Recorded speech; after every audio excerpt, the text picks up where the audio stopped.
Well, good morning. I thought I would kind of change the pace a little bit this morning and talk to you a little bit about photography. For those of you who are interested in photography, just some basic information that you need to know. Let me identify some things that I use. First of all, I don't use this any longer. This is what you call a simple point and shoot type of a camera. It's called point and shoot because the lens is attached. It's not an interchangeable type camera, and generally not too complex. You just put it on automatic and shoot. Now, a lot of people think that you need to operate mostly in manual or mode, which you control everything in the camera and what your shot is. But I heard a man say something the other day that was very, very good. He said, well, you miss a lot of shots when you don't operate in automatic mode, no matter whether you're shooting with a complex camera or not. And I agree with that, and I've been using automatic mode more often now. But a point and shoot, now that's a point and shoot camera. This is a complex point and shoot camera. Now, this is my new Nikon P1000. It's a zoom type camera. It goes from 2.8 to 8 in aperture, but it'll shoot up to 3,000 millimeters. Now the biggest lens I have is 300 millimeters, so that camera will actually zoom in 10 times further than my biggest wildlife camera that I presently have.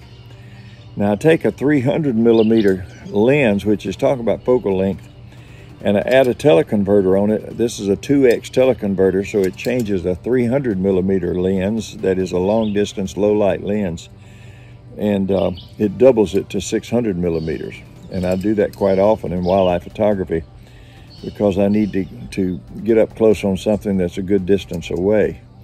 Now, a lot of the photographs that I've been taking recently, because my big lens is in repair in Nikon in California and they're closed down, so I don't know when I'll get it back. But that's why I went and I took the opportunity to purchase this camera here, because it's not a real low light camera, but it is a complex point and shoot. In other words, this is all one body, that you can't take the lens off of it and put another lens on it.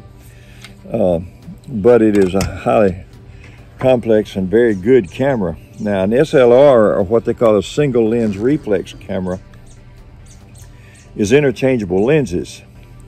And so you simply, in this case, this is a Nikon 700, which is actually delete. They don't even make this camera anymore.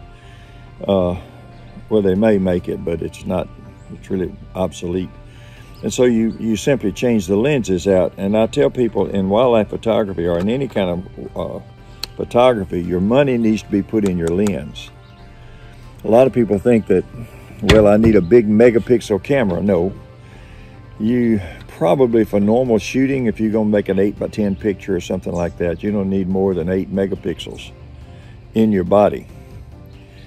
Those who shoot, and I have one that's 24 megapixels, but I could blow up a big poster with that number of megapixels. But in general use, you don't need to put your money into a high megapixel body of a camera.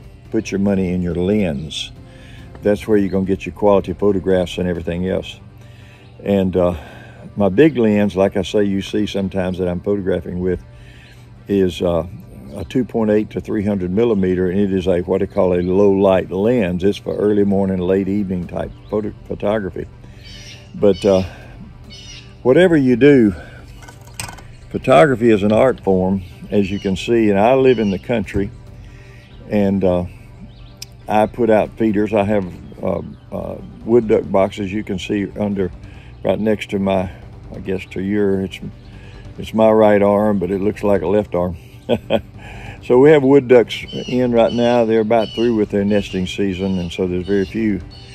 But most of all the photographs that I've taken in the last few weeks since we've been on kind of a lockdown here have been shot right here from my patio using this camera, which I can zoom up into the trees. I can zoom out onto the pond. I can do Now, of course, when you use a zoom type situation, you get long distance, you run into all kinds of problems.